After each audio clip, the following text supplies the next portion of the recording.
We are here in the Center of Interreligious Peace.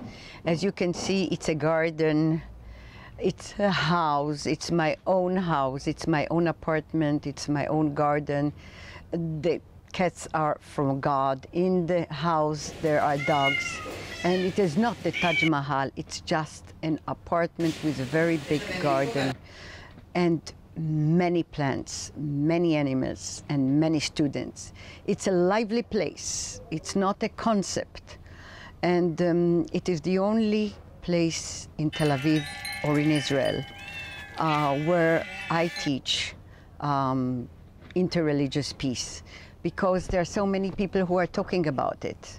But the people who are talking about it, the representatives of religions, are just talking about it, but they really do not want to accept the idea that all religions are equal and that God does not pertain to anyone, as the cats pertain to life, as we pertain to life. The religions are part of life. They were always changing. There's the history of man. There was once a goddess, and then two gods, and now one God, but nobody has really a domination on God. And this very small sentence and this very big truth is what I intend to inherit to my students in the Academy of Art, and mostly in the center and in many places of the world, through teaching and through art. If I am successful, well, you know, the way is the part of the target. And in some ways, I am successful because I never give up. And I go from one country to another, from one place to another, and really preach the religion of nature, which is the best of all, because nature, not only nature of the world, but nature of the universe, is infinity. And God is infinite. And this is what we try to teach: how to change the energies, how to change thoughts, so to be more inclusive and overcome exclusion. Growth is a process. You can't buy it. Money can buy things, but money cannot buy a process. Really, everything here, it has a story. I love the garden because the dominant part of it is greens.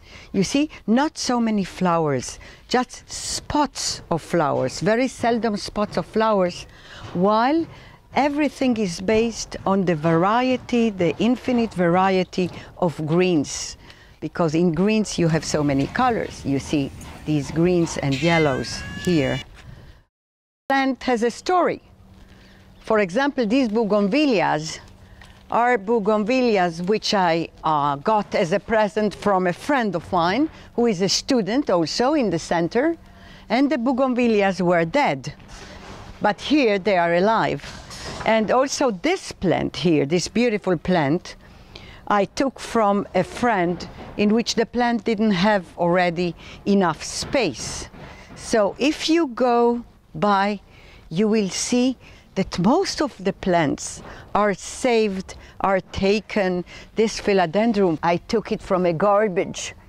It was thrown, and it was really something terrible. And then the neighbor who saw the philodendron and who threw a philodendron looked at it and said, you know what? Such a philodendron I would like to buy. And I said, you know what? This is the philodendron you threw out to the garbage, and I took it. We don't really have an order. As I told you before, the order is categories of knowledge, and we do not want categorization. So the garden and its form is a mirror of a knowledge that is not categorized. The system of feelings which are not categorizing, which is the basis of non-racism and tolerance. My student came yesterday to help me, and I told her to clean the plates of the cats, but she didn't. But if you give animals food, you can't give them food in plates which are unclean. Everything has to be to perfection. The plates are arranged as a mandala. The big plates are inside. However, it's a mandala of stones and plates and cats. The plates are of ceramics, and each plate is very beautiful. I never put in my garden a plate which is non-beautiful, not only because of the cats, but because of me. I want to be in aesthetics. The mixture, the combination is very spontaneous. This is an olive tree, a small olive tree, for example, okay? And these ones are Chinese oranges. And so, you see, everything is here non-categorized, like life, like knowledge, like what we intend to teach in the center. We have cats, and we have porcupines, and we have frogs, and trees, and bushes, and plants, and a variety of plates, but everything gets attention, and everything gets an equal attention. So you see that the center of interreligious peace, as the center, as the head of the center, as the founder of the center in this country, in the Middle East, the non-hierarchical thinking and the non-hierarchical life is a must. The cleaning of the house, of the garden, of the backyard, of the front yard, is extremely important, as it is a metaphor of cleaning the mind of old energies, of fixations. And as the center of interreligious peace, the first source of intolerance, of hate, and of interreligious conflicts are fixations of mind, and fixations, still worse, fixations of the heart.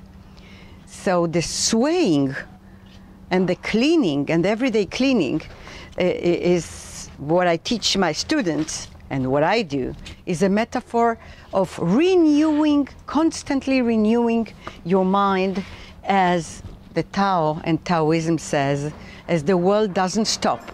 Only fixations do not move.